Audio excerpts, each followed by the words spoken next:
आज 26 नोव्हेंबर 2024 अर्थातच आपण सर्वजण संविधान दिनाच्या निमित्तानं या ठिकाणी एकत्रित झालेलो आहोत। मी सर्वप्रथम रयतेचे राजे छत्रपती शिवाजी महाराज, राजश्री शाहू महाराज, महात्मा फुले, सावित्रीबाई फुले, डॉक्टर बाबासाहेब आंबेडकर यांच्या विचारांना अभिवादन करतो। तद्वतच आज आपल्या शाळेचे मुख्याध्यापक आदरणीय मोठे सर, कदम सर आणि सर्व शिक्षक बंधू भगिनी आणि माझ्या विद्यार्थी बालमित्रांनो, आज आपण संविधान दिन या ठिकाणी साजरा केलेला आहे। संविधान दिन साजरा करत असताना आपल्या शाळेमध्ये अनेक प्रकारचे उपक्रम घेण्यासंदर्भाचे शासन निर्णय आहे, शासन परिपत्रक आहे आणि त्या अनुषंगाने आपल्या शाळेमधील उपक्रमाचा हा एक भाग आहे। मी सर्वप्रथम आपल्याला सांगू इच्छितो की संविधान आपण त्याला दुसऱ्या भाषेमध्ये किंवा आपल्या ग्रामीण भाषेमध्ये किंवा आपल्या प्रचलित भाषेमध्ये राज्यघटना असं देखील म्हणतो आणि या संविधानाचं जे महत्व आहे ते महत्व अगोदरच आपल्या प्रास्ताविकेमध्ये सांगितलं गेलेलं आहे। मी या ठिकाणी आपल्याला काही प्रश्न विचारणार आहे सर्व विद्यार्थ्यांना सामुदायिक। फक्त ज्याला येईल प्रश्नाचं उत्तर त्यांनी फक्त हात वर करायचा आहे। बघा माझ्या हातात काय आहे, हात वर करा फक्त ज्याला येते। माझ्या हातामध्ये काय आहे, काय दिसतं सांग तू। शाबास, व्हेरी गुड। भारताचे, व्हेरी गुड। काय नाव बाळा तुझं? युवराज पूर्ण नाव? पूर्ण नाव आहे तुझे? पूर्ण नाव काय? पूर्ण नाव नाही ना, आणखी एक नाव राहिलं तुझं मधलं काहीतरी बघ। आईचं नाव आहे का त्याला मध्ये? आपण हाजऱ्यामध्ये नाव टाकत नाही का त्याचे? नाही, हाजऱ्यामध्ये त्यांना तर नाव सांगताना राजेंद्र तुझं नाव? युवराज। तुझ्या आईचं नाव? हा, मग ते नाव मध्ये टाकायचं, नंतर वडिलाचं घ्यायचं, नंतर आडनाव। ओके, सर्व मुलांना लक्षात आलं का? तुम्हाला पूर्ण नाव सांगा म्हटलं तर तुम्ही तुमच्या आईचं नाव कशाला सोडून देता? आईचं नाव सोडता येईल का आपल्याला? मग आपल्या संविधानाचं काय महत्व समजलं? आपल्या आईचं पण त्याच्यामध्ये नाव घ्यायचंय तुमच्या नावाच्या समोर। आणि माझी शिक्षकांना सुद्धा विनंती आहे की आपण सुद्धा त्यांचं जे आपण हजेरी घेतो, आपण एखाद्या वेळेस क्रमांकाने अनुक्रमांकाने हजेरी घेत असाल तर अनुक्रमांकाने हजेरी घेण्याच्या ऐवजी त्याच्या नावानिशी हजेरी घ्या। आणि हजेरी घेत असताना नवीन हजेरीचा नमुना आहे, त्या नवीन हजेरीच्या नमुन्यामध्ये आपण त्याचं नाव लिहिलं पाहिजे। त्याचं जे नाव आहे, पहिलं नाव, नंतर आईचं नाव, नंतर वडिलाचं नाव आणि नंतर आडनाव। आपल्याकडे बहुतेक हजेऱ्या ते वेगळ्या असतील, आईचं नाव आपण शेवटी टाकतो, त्यामुळं त्या मुलांना पण लक्षात येत नाही आपल्याला पूर्ण नाव विचारल्यानंतर। परंतु पूर्ण नाव म्हटल्यानंतर तुमच्या आईच्या नावासह ते नाव सांगायचे। ओके, ठीक आहे, बस खाली। Good, very good. बघा युगेंद्र का योगेश? युवराजनं अतिशय बरोबर उत्तर सांगितलेलं आहे, बरोबर आहे ना? मग आता दुसरा प्रश्न माझा असा आहे की हे जे काही संविधान आहे तर हे संविधान केव्हापासून आपण याची अंमलबजावणी सुरू केलेली आहे? कोण सांगता? हात वर करा। अंमलबजावणी केव्हापासून? आपल्या भारत देशामध्ये संविधान केव्हा लागू झालं? बरं, गुड, व्हेरी गुड। नाही, लागू केव्हा झालं कोण सांगतंय? आता सरांनी सांगितलं बघा, तुम्हाला सरांनी सांगितलं अगोदर, सांग। नाही, केव्हा लागू झालं? हा, तू सांगतोय? नाही, प्रश्न तो नाही विचारला मी। लागू केव्हा झाला? आपल्या संविधानाची जी काही आपली भारताची राज्यघटना आहे ती केव्हापासून अंमलात आली? किंवा आपल्या भारत देशामध्ये राज्यकारभार जो चालू झाला तर राज्यघटनेनुसार तो कोणत्या दिवसापासून सुरू झाला कोण सांगते बघा हे यायला पाहिजे सांगितलं सरांनी सांगितलं तुम्हाला सांग नाही कोण सांगते हे बघा बसा खाली तर आपल्याला हे साधे साधे जे प्रश्न आहेत तर हे साधे प्रश्न आपल्याला आले पाहिजेत आणि साधे प्रश्न म्हणजे जे की आपण बघा आपण आता 26 जानेवारी हा काय करतो राष्ट्रीय दिन म्हणून साजरा करतो का नाही राष्ट्रीय उत्सव म्हणून साजरा करतो का नाही आपण आणि मग 26 जानेवारी हा आपण का साजरा करतो तर 26 जानेवारीला ही जी काही भारतीय राज्यघटना आहे ती भारतीय राज्यघटना त्या दिवसापासून अंमलात आली किंवा त्या दिवसापासून राज्यकारभार सुरू झाला आणि म्हणून त्या दिवसापासून आपण दरवर्षी 26 जानेवारीला आपण फळ्या गोष्टी करतो आपण ध्वजारोहण करतो आणि जे काही आपल्या राज्यकारभार सुरू झालेला आहे तर त्याची आपल्याला जाणीव होते आणि त्याची आपल्याला तिथून अंमलबजावणी झाल्याची आपल्याला काय होते की आठवण राहते आणि म्हणून आपण हा राष्ट्रीय दिवस म्हणून साजरा करत असतो बघा 26 जानेवारी 1950 ला हे संविधान अंमलात आलं किंवा हे संविधान भारतामध्ये या संविधानाप्रमाणे राज्यकारभार सुरू झाला तर मी तुम्हाला हे प्रश्न यासाठी विचारले होते की आपल्याला या संदर्भामध्ये कुठपर्यंत माहिती आहे या संदर्भाने मी तुम्हाला साधे 2 प्रश्न विचारले होते परंतु बऱ्याच विद्यार्थ्यांनी सांगण्याचा प्रयत्न केला परंतु आज 26 नोव्हेंबर आहे म्हणून त्यांनी 26 नोव्हेंबर ची तारीख सांगितलेली दिसते परंतु ज्यावेळेस आपण 8वी 9वी 10वी ला तुम्ही या वरच्या वर्गामध्ये तर त्या वरच्या वर्गाच्या विद्यार्थ्यांना मात्र किमान माहिती असणं आवश्यक आहे 7वी पर्यंत ठीक आहे 5वी 6वी 7वी पर्यंत हा अभ्यासक्रम नसेल आपण दररोज राज्यघटनेच्या प्रस्ताविकेचं वाचन करतो तर त्या अनुषंगाने आपल्याला या सर्व बाबी माहित असणं आवश्यक आहे तर मित्रांनो मी या ठिकाणी पुढे येतो की 26 जानेवारी 1950 ला आपली भारतीय राज्यघटना अंमलात आली परंतु 26 जानेवारीचा पूर्वीचा काळ म्हणजे आपल्या भारत देशाला स्वातंत्र्य केव्हा मिळालं कोण सांगतं स्वातंत्र्य केव्हा मिळालं आपल्या भारत देशाला बघा मी भाषण करणार नाही मी तुम्हाला प्रश्न विचारणार आहे हा सांग तू सांग हा 15 ऑगस्ट तुला काय कोणी सांगू नका बाकीची टच करू नका बॅकिंग करू नका सांग तुझा ड्रेस हा 15 ऑगस्ट 1947 बसा खाली बघा आपल्याला स्वातंत्र्य झालेला दिवस स्वातंत्र्य माहिती नसेल तर कसं होईल आपलं 5वी 6वी पासूनच्या सर्व विद्यार्थ्यांना आपल्या देशाचा इतिहास माहित असणं आवश्यक आहे 15 ऑगस्ट बघा मी तुम्हाला काय विचारलं कारण 15 ऑगस्टला सुद्धा आपण काय करतो त्या गोष्टी करतो 15 ऑगस्टला सुद्धा आपण काय करतो हा राष्ट्रीय सण म्हणून साजरा करतो का नाही तुम्ही 15 ऑगस्टला नवे कपडे घालून येतात सकाळी आंघोळ करून येतात आहे ना स्काउट गाईडचे मुलं येतात इथं आपण ध्वजारोहण करतो बरोबर आहे का नाही मग 15 ऑगस्ट हा एक आपला राष्ट्रीय सण आहे आणि 15 ऑगस्ट 1947 ला ज्या दिवशी भारत स्वतंत्र झाला त्या दिवशी आपल्याकडे घटना होती का नाही तर आपल्या स्वतंत्र भारताचा राज्यकारभार चालवण्यासाठी एक नियमावली लागते विशिष्ट प्रकारची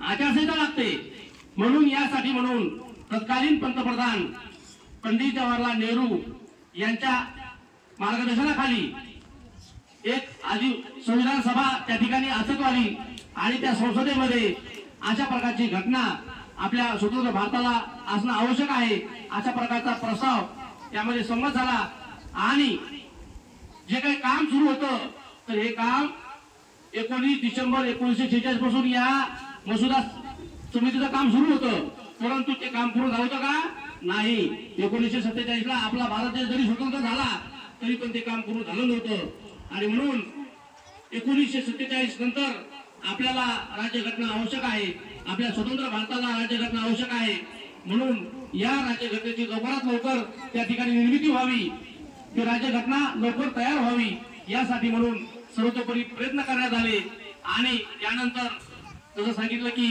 संविधान सभेचे अध्यक्ष आणि डॉक्टर राजेंद्र प्रसाद आणि मसुदा समितीचे अध्यक्ष डॉक्टर B.R. आंबेडकर यांच्या समन्वयातून पुढे राज्यघटना निर्मितीचं काम सुरू झालं। ही राज्यघटना आता एका विद्यार्थ्यांनी मला बरोबर सांगितलं की राज्यघटना तयार करण्यासाठी ती काय एका दिवसात तयार झाली का, एका महिन्यात, एका वर्षात नाही, तर या राज्यघटना निर्मितीला 2 वर्ष 17 महिने, 2 वर्ष 11 महिने 17 दिवस या राज्यघटनेची निर्मिती करण्यासाठी लागलेले आहेत। म्हणजे एवढा मोठा कालावधी या म्हणजे जवळपास 3 वर्ष बघा, 2 वर्ष 11 महिने म्हणजे आणि 17 दिवस किंवा 18 दिवस, तर फक्त त्या ठिकाणी 12 दिवस कमी म्हणजे 3 वर्षाला एवढा कालावधी या राज्यघटना निर्मिती करण्यासाठी लागलेला आहे।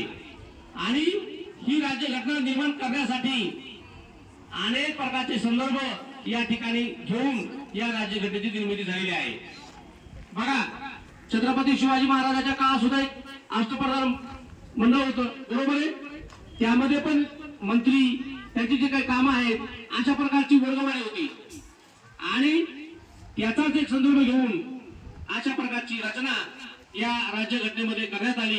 आणि संसदीय शासन पद्धती असेल, या राज्यघटनेमध्ये लोकसभा असेल, राज्यसभा असेल, विधानसभा असेल, विधान परिषद असेल, अशा प्रकारचे कायदेविषयक जे काही मंडळ आहेत ती मंडळ या राज्यघटनेमध्ये अंतर्भूत करण्यात आली। आणि या राज्यघटनेचा एकूणच जो काही ढाचा आहे तो सर्व ढाचा न्याय, स्वातंत्र्य, समता आणि बंधुता या 4 जे काही कॉलम आहेत ते 4 पिलर आहेत, या पिलरवर ही राज्यघटना आज आपण उभी राहताना दिसते। राज्यघटनेचं महत्व आपल्याला सर्वांना यानंतर तुम्ही ज्यावेळेस 18 वर्ष व्हाल, 18 वर्षाचे व्हाल, त्यावेळेस तुम्हाला खरं महत्व समाधान आहे का, कारण त्या दिवशी तुम्हाला मतदानाचा हक्क मिळणार आहे, मतदानाचा अधिकार मिळणार आहे।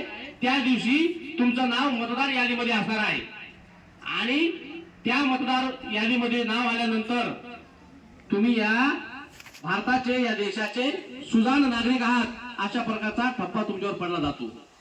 आणि त्या दिवसापासून तुम्हाला तुमच्या आवडीचा लोकप्रतिनिधी, तुमच्या विचाराचा लोकप्रतिनिधी निवडण्याची तुम्हाला काय मिळते, तर एक ऊर्जा मिळते, एक संधी मिळते। आणि त्या दिवशी खरा लोकशाहीचा किंवा खऱ्या घटनेचं महत्व तुम्हाला त्या दिवसापासून समजायला सुरुवात होते। परंतु हे जरी तुम्हाला 18 वर्ष जरी माहीत असलं तरी पण आपण जन्मल्यापासून आपल्याला राज्यघटना लागू झालेली असते। बघा कशी, तर तुम्हाला शाळेत यायसाठी किमान वय किती लागतो, तुम्हाला पहिलीच्या वर्गात येण्यासाठी 6 वर्ष पूर्ण पाहिजे, बरोबर आहे का नाही? म्हणजे हा एक नियम आहे। म्हणजे तुम्ही जन्मल्यापासून, जन्माची जेव्हा तुमची नोंद होते जन्म मृत्यूच्या त्या उतार्यामध्ये, तेव्हापासून तुम्हाला म्हणजे आपल्या सर्वांना त्या ठिकाणी राज्यघटनेचे जे काही कलम आहेत ती कलम लागू झालेली आहेत।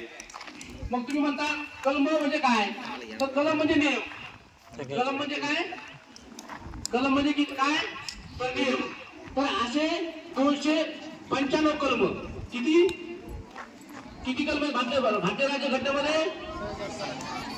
295 किती आहे, किती कलम आहेत भारतीय राज्यघटनेमध्ये? तुम्हाला केव्हा पण प्रश्न विचारला जाऊ शकतो, तुम्हाला स्पर्धात्मक परीक्षेमध्ये प्रश्न विचारला जाऊ शकतो। तर तुम्हाला माहित असलं पाहिजे की भारतीय राज्यघटनेमध्ये 295 कलम आहेत, म्हणजे 295 नियम आहेत आणि परिशिष्ट 8 आहेत। 8 परिशिष्ट आहेत। परिशिष्ट किती आहेत हे तुम्ही लक्षात ठेवा की आपल्या भारतीय राज्यघटनेमध्ये 295 कलम आहेत आणि 8 परिशिष्ट आहेत। अशा प्रकारचं आपल्याला सर्वांना माहित असणं आवश्यक आहे। पहिली, दुसरी, तिसरीचे विद्यार्थी सोडून द्या, परंतु बाकीच्या नंतरच्या सर्व मुलांना तुम्हाला मग नवोदय परीक्षा असेल किंवा तुमची शिष्यवृत्ती परीक्षा असेल, या सर्व परीक्षामध्ये अशा प्रकारचे प्रश्न विचारल्या जातात आणि म्हणून हे प्रश्न तुम्हाला अवगत असणं आवश्यक आहे।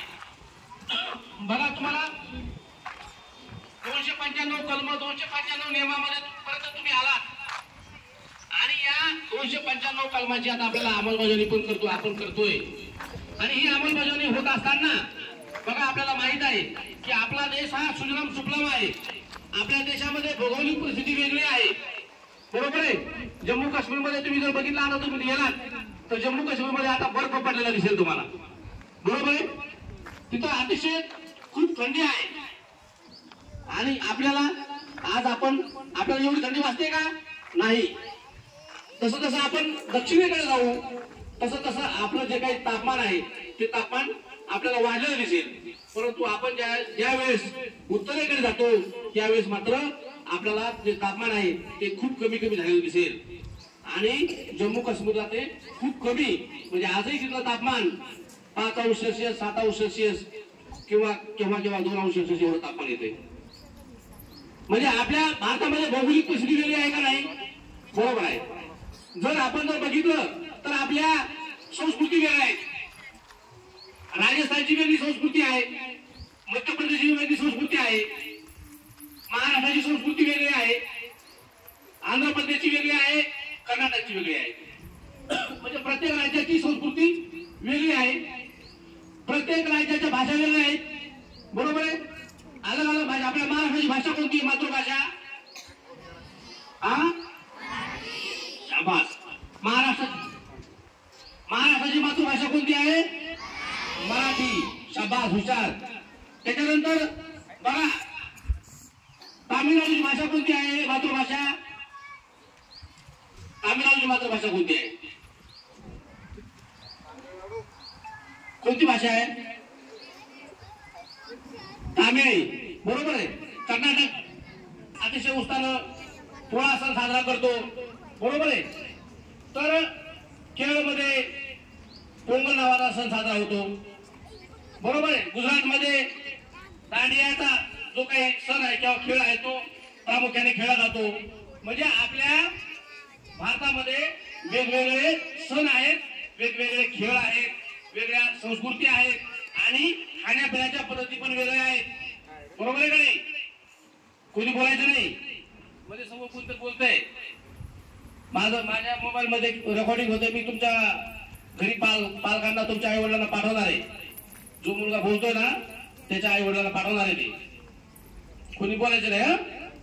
तर बघा मी हे म्हणत होतो की आपल्याला सर्व आपल्या खाण्यापिण्याच्या पद्धती पण वेगळ्या आहेत. मग आंध्र प्रदेशला तुम्ही जर गेलात तर तुम्हाला आपली ज्वारी खायला मिळते का? नाही. तिथं फक्त तांदूळ, त्या ठिकाणी तांदळाचं जे काही पदार्थ आहेत, मग ते तंदूर रोटी असेल किंवा त्यांचा जो भात असेल, अशा प्रकारचे तांदळाचे पदार्थ तिथं खायला मिळतात. आपल्या महाराष्ट्रामध्ये बघा, आपल्या महाराष्ट्रामध्ये आपण काय करतो की गहू असेल, ज्वारी असेल, बाजरी असेल, है ना, आपल्या महाराष्ट्रामध्ये तिथं आपण पिकवतो आणि आपण खातो पण. तसं जर तुम्ही जर आंध्र प्रदेशात तसं सांगितलं की तिथं पिकतं काय, तांदूळ पिकतो आणि म्हणून तिथले लोक तांदूळ जास्त खातात. म्हणजे तुमच्या खाण्यापिण्याच्या पद्धती वेगळ्या आहेत, बरोबर आहे. तुमची संस्कृती वेगळी आहे, तुमची बोलीभाषा वेगळी आहे, तुमचा वेशभूषा. आता वेशभूषाकडे येऊ आपण. बघा तुम्ही राजस्थानला गेले तर राजस्थानची वेशभूषा वेगळी आहे, आपल्या महाराष्ट्राची वेशभूषा वेगळी आहे. तुम्ही आंध्र प्रदेशामध्ये गेलात तर तिथली जे त्यांचं राहणीमान आहे, त्यांची वेशभूषा आहे ती अलग आहे. तामिळमध्ये गेला तर तुम्हाला तिकडं दक्षिणेकडं पुरुष हे तुम्हाला लुंगी लावलेले दिसतील, आहे का नाही? तुम्ही लुंगी डान्स ऐकला असेल ना, शाहरुख खानचं गाणं. मग ते तिकडं शूट झालेले. मग तिकडं पुरुष हे लुंगी घालतात पण आपल्याकडे पॅन्ट आहे, बरोबर आहे. आणि अशा तऱ्हेनं आपल्या वेशभूषेमध्ये पण फरक आहे. मग आपली वेशभूषा वेगळी आहे, आपल्या खाण्यापिण्याच्या पद्धती आहेत, आपल्या भाषा वेगळ्या आहेत. आपल्या देशामध्ये अनेक जाती धर्माचे लोक राहतात, परंतु हे सर्व वेगवेगळं असताना आपण सर्व एक आहोत. आणि विविधतेतून एकात्मता हे आपल्या भारताचं वैशिष्ट्य आहे. काय आपलं वैशिष्ट्य? या राज्यघटनेचं जे वैशिष्ट्य आहे, या राज्यघटनेचे वैशिष्ट्य एकमेव वैशिष्ट्य असं आहे, एकमेव जगातली राज्यघटना अशी आहे की या घटनेमध्ये विविधतेतून एकात्मता ही या राज्यघटनेमध्ये दाखवलेली आहे. आणि म्हणून आपली राज्यघटना जगामध्ये सर्वात श्रेष्ठ अशी राज्यघटना आहे. त्याचं कारण की आपल्या देशामध्ये आपण सर्व एक आहोत. आपण बघा आपल्या शाळेमध्ये पण आपण सर्व एक आहोत, आपल्या गावामध्ये आपण एक असतो, आपल्या राष्ट्रामध्ये आपण एक असतो आणि आपल्या देशामध्ये आपण एक असतो. आणि हाच या भारतीय राज्यघटनेचा प्रमुख पाया आहे. अनेक विविधतेतून एकात्मता हे आपल्या भारताचं वैशिष्ट्य आहे. आणि म्हणून ही भारतीय राज्यघटना एक आयडियल अशी राज्यघटना म्हणून या संपूर्ण जगामध्ये आज ओळखली जाते. आज पुढे या राज्यघटनेचं जे काही महत्व आहे, महत्व सांगताना मला तुम्हाला सांगावं लागेल की या राज्यघटनेने आपल्याला अधिकार दिलेले आहेत, बरोबर आहे, परंतु या अधिकारासोबतच आपल्याला कर्तव्य पण दिलेले आहेत. अधिकार म्हणजे काय? अधिकार आपण मागून मिळतो. लहान मुलं रडून घेतात आहे ना, लहान मुलं रडतात का नाही?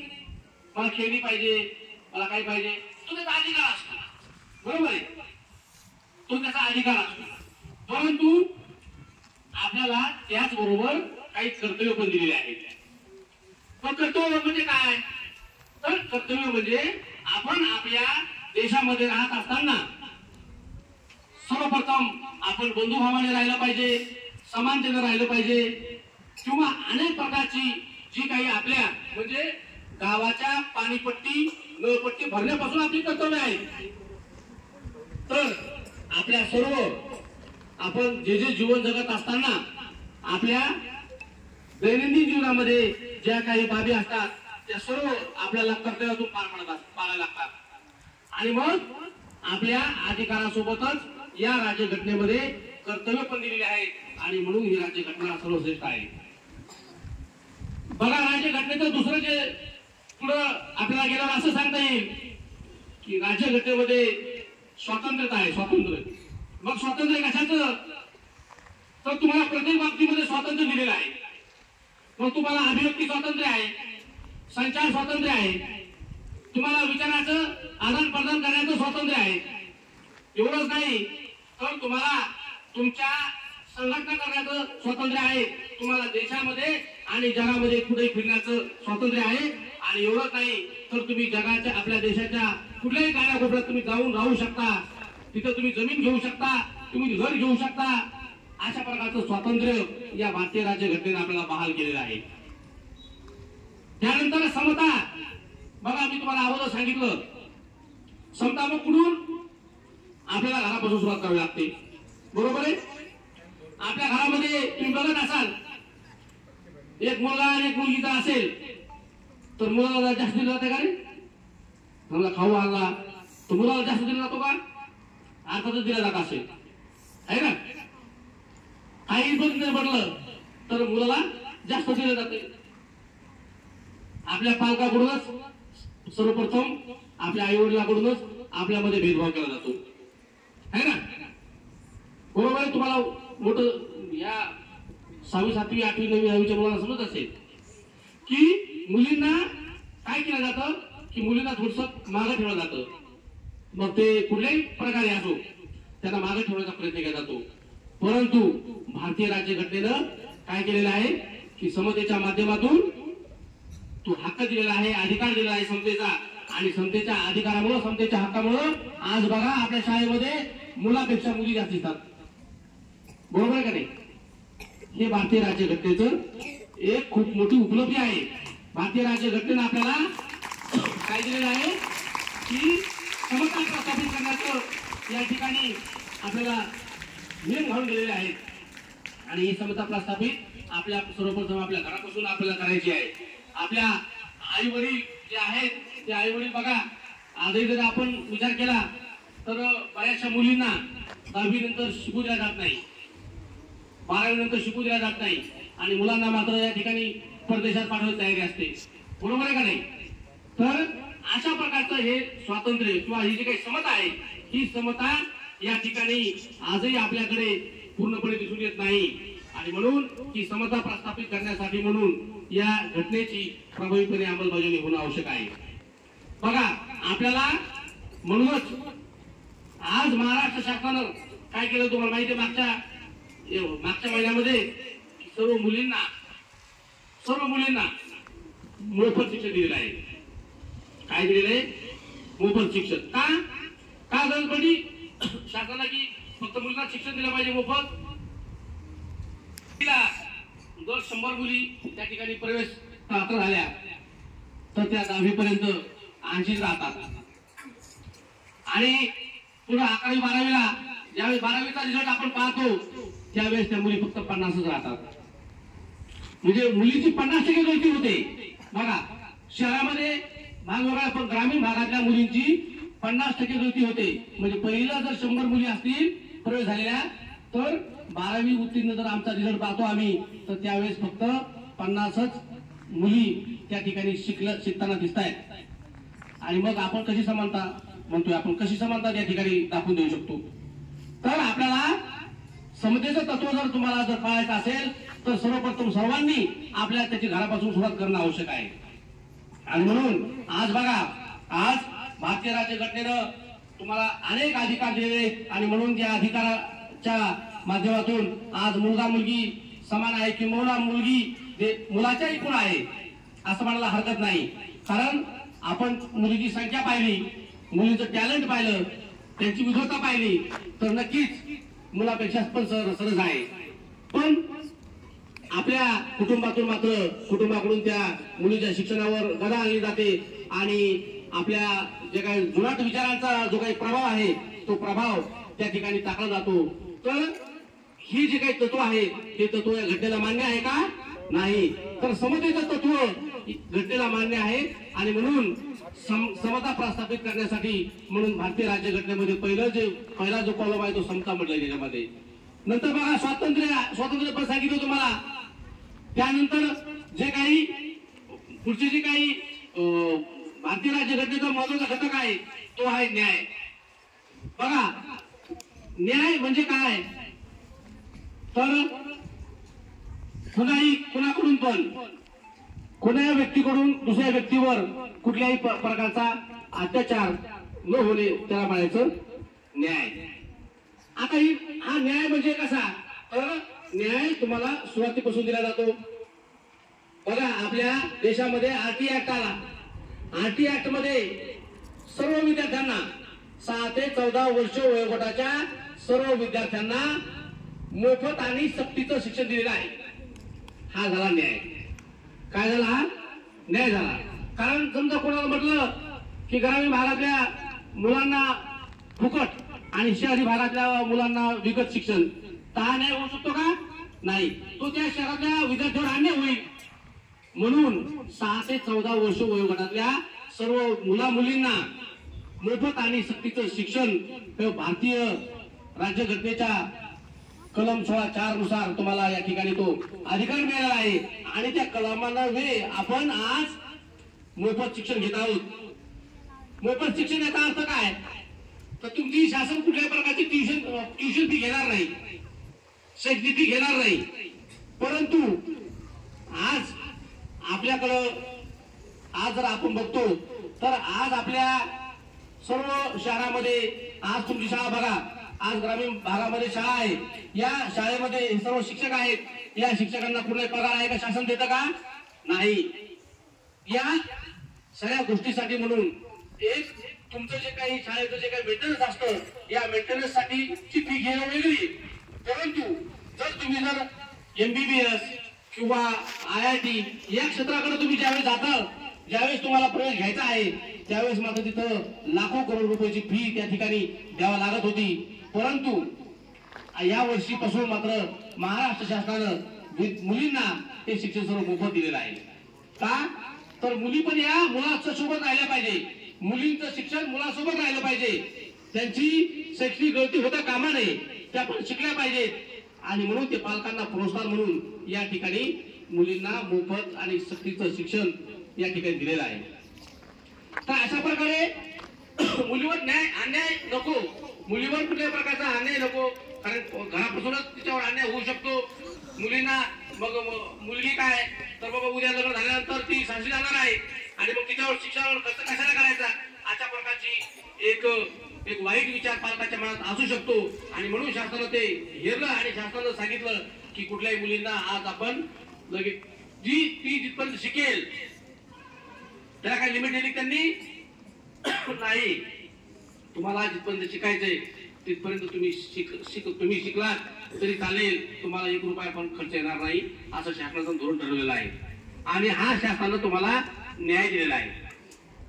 बघा, म्हणून या घटनेच्या न्याय, स्वातंत्र्य, समता, बंधुता या बाबीने आपण जर विचार केला तर आपल्या सर्व अगदी जन्मापासून तर मरेपर्यंत आपल्याला या राज्यघटनेप्रमाणे चालावं लागतं.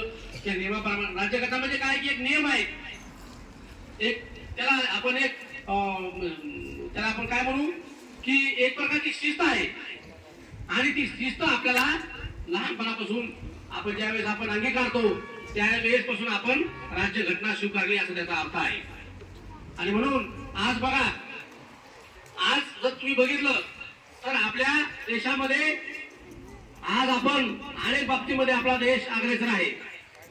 मग ती टेक्नॉलॉजी असेल, आपल्या देशातले जे विद्यार्थी आहेत ते विद्यार्थी स्कॉलर होऊन परदेशामध्ये त्यांची मागणी होते. म्हणजे हे सर्व जे काही आहे ते शिक्षणातून होते. आणि म्हणून शिक्षण हे सर्वांना दिलं पाहिजे. शिक्षणाचा मूलभूत हक्क त्या ठिकाणी सर्वांना मिळाला पाहिजे. म्हणून त्या शिक्षणापासून या घटनेने तुमची दखल घेतलेली आहे. आणि शेवटी आज आपण जर बघितलं तर सर्व जो काही आपला व्यवहार आहे, जो काही आपलं जे काही व्यवहारिक जीवन आहे, राजकारण असेल किंवा आपल्या ग्रामपंचायतच्या निवडणुका असतील तर लगेच देशाच्या पंतप्रधानाच्या निवडणुकापर्यंत आपण या भारतीय राज्यघटनेप्रमाणे आपला राज्यकारभार चालवत आहोत. आणि भारताची राज्यघटना ही परिवर्तनीय आहे, परिदृढ आहे. आणि यामुळे काय होतंय की या घटनेमुळे आपल्याला अनेक बदलानंतर आपण करत आहोत, परिस्थितीनुसार आपण बदल करत आहोत. बघा, या ठिकाणी घटनाकारांनी त्यावेळेचा दूरदृष्टी विचार ठेवून अनेक प्रकारची कलम त्या ठिकाणी टाकलेली आहेत. आणि तीच कलम घेऊन आपण त्यामध्ये जे काही घटनादुरुस्ती आहे ती घटनादुरुस्ती आपण करत असतो. आणि म्हणून आपल्या देशाचा राज्यकारभार सुरळीत चालावा, आपल्या देशाची घडी चांगली बसावी, आपल्या देशामध्ये सर्व देश हा सुजलाम सुफलाम असावा आणि आपल्या देशातील सर्व बालक हा या देशाचा हा भावी नागरिक आहे, तो भावी पिढी घडवणार आहे. आणि म्हणून तुम्हाला जो काही या ठिकाणी अगदी 6 वर्षापासून जो न्याय दिलेला आहे तर या न्यायापासून तर तुमच्या उच्च शिक्षणाच्या अगदी मोफत शिक्षणापर्यंत हे सर्व तुम्हाला राज्यघटनेमुळे मिळते. आणि शिक्षणामधून तुम्हाला मिळते. तुम्ही शिक्षण घेतलं तरच तुम्हाला मिळणार आहे. तुम्हाला घरी म्हटलं तर मिळणार आहे का? नाही. तुम्ही जर घरी बसून तुमच्या शेतामध्ये जर काम करायला गेले तर तुम्हाला काही मिळणार नाही. त्यामुळं तुम्हाला प्रथम शिकायचंय. आणि शिकायचं तर कसं शिकायचंय तर आपल्याला गुणवत्तापूर्ण शिकायचंय. बरोबर आहे, आपल्याला गुणवत्तापूर्ण या ठिकाणी शिक्षण घ्यायचंय. आणि गुणवत्तापूर्ण शिक्षण घेऊन आपल्याला पुढे जायचंय, जेणेकरून आपल्या शिक्षणामुळं आपल्या कुटुंबाचा फायदा होईल, आपल्या समाजाचा फायदा होईल, आपल्या राष्ट्राचा फायदा होईल आणि आपल्या देशाचा फायदा होईल. अशा प्रकारे आपल्याला शिक्षणातून आपल्याला क्रांती घडवू शकतो. सावित्रीबाई फुले असतील, महात्मा फुले असतील, बघा यांनी शैक्षणिक क्रांती घडवलेली आहे. आणि त्यामुळे आज सावित्रीबाई फुले यांच्या प्रयत्नातून, त्यांच्या अथक परिश्रमामधून आज मुली पण शाळेत यायला लागल्या, मुलीचं शिक्षण वाढायला लागलं आणि मुली चांगल्या हुद्द्यावर बसायला लागल्या, चांगल्या अधिकारी. आज बघा IAS जर बघितलं तर आज आपल्या मुख्य कार्यकारी अधिकारी कोण माहिती तुम्हाला? कोण आहेत? कोण आहे मुख्य कार्यकारी अधिकारी? कोण आहे सांगताल का? हा सांगा. शाबास बाई. वर्षा मीना या आपल्या जिल्ह्याच्या मुख्य कार्यकारी अधिकारी आहेत. कोण द्या? लेडीज आहेत, बरोबर आहे, महिला आहेत. परंतु त्या देशात आपल्या जिल्ह्याच्या मुख्य पदावर आहेत. जिल्ह्याच्या मुख्य पदावर एक महिला आहेत. अनेक प्रकारच्या महिला आहेत. शिक्षणाधिकारी, माध्यमिक, मंगलदाई तुपे त्या पण महिला आहेत. आपल्या बीडच्या शिक्षणाधिकारी प्रेरणा लोंढे मॅडम त्या पण महिला आहेत. आणि बघा तुम्हाला शिकवणाऱ्या पण जास्त कोण आहे तिथं? महिला आहेत. ही सर्व जी कृपा आहे ही सर्व कृपा सावित्रीबाई फुले आणि तदनंतर ज्या दिवशी हिंदू कोड बिल मध्ये डॉक्टर बाबासाहेब आंबेडकरांनी स्त्रियांच्या प्रश्नावर त्या ठिकाणी राजीनामा दिला, तर ते डॉक्टर बाबासाहेब आंबेडकरांची कृपा आहे की आज आपल्या महिला आज उच्च शिक्षण घेत आहेत आणि त्या उच्च पदापर्यंत पोहोचत आहेत. नवे त्या अतिउच्च पदावर जाऊन आपल्या देशाची सेवा करत आहेत. हे सर्व श्रेय भारतीय राज्यघटनेला जातं आणि म्हणून या भारतीय राज्यघटनेला अभिवादन करण्यासाठी, या भारतीय राज्यघटनेचं जे काही महत्व आहे ते महत्व तुम्हाला सांगण्यासाठी आज संविधान दिन संपूर्ण आपल्या महाराष्ट्र राज्यामध्येच नाही तर संपूर्ण देशामध्ये साजरा होतो. आणि आज आपल्या नव भारत शाळेमध्ये सुद्धा आज आपण हा संविधान दिन साजरा करतोय. आणि या संविधान दिनाच्या माध्यमातून आजच नाही तर अनेक उपक्रम आपल्या शाळेच्या माध्यमातून राबवण्याच्या सूचना आहेत. ते उपक्रम आपल्या एका लिंकवर त्या ठिकाणी पाठवायचे आहेत आणि आपल्या शाळेमध्ये जे जे काही उपक्रम घडतात त्या शाळेची दखल आपल्या जिल्हा परिषद मार्फत घेतली जाणार आहे.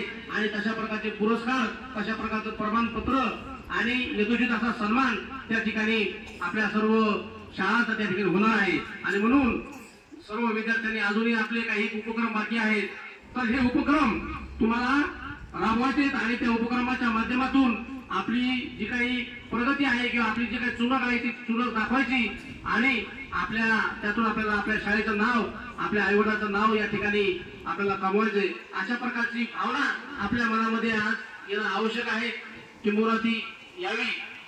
कारण हे जे काही कार्यक्रम असतात ते कार्यक्रम भाजपासाठी नाही तर हे कार्यक्रम विद्यार्थ्यांना प्रेरणा घेण्यासाठी असतात. अशा कार्यक्रमातून विद्यार्थ्यांना एक प्रकारची ऊर्जा मिळते, विद्यार्थ्यांना एक प्रकारचं जे काही पुढची दिशा कळते आणि त्या दिशेने जाण्याचा हा एक मार्ग असतो. आणि या म्हणून आज जे काही आपण या ठिकाणी भारतीय राज्यघटनेचं प्रिअम्बल प्रास्ताविका जी काही वाचली आहे ती प्रास्ताविका या घटनेचा सर्व सार सांगते आणि त्या प्रास्ताविकाप्रमाणे आज आपण काय करतो, आपल्या देशाचा राज्यकारभार करतो. मी सर्व माझ्या विद्यार्थी बालमित्रांना या ठिकाणी आवाहन करतो की आपण सुद्धा या ठिकाणी 8वी 9वी 10वीचे विद्यार्थी आहेत. या 8वी 9वी 10वीच्या विद्यार्थ्यांनी जाणीवपूर्वक त्यांनी राज्यघटनेचा अभ्यास करणं आवश्यक आहे. राज्यघटनेविषयी ती माहिती जाणून घेणं आवश्यक आहे. त्या घटनेमध्ये जे काही प्रश्न आहेत ते प्रश्न या ठिकाणी तयार करणं आवश्यक आहे. माहित नसतील तर ते इतरांकडून माहित करून घेणं आवश्यक आहे. अशा प्रकारचा हा एक इव्हेंट आहे किंवा या इव्हेंटच्या माध्यमातून हे आपल्याला करायचंय.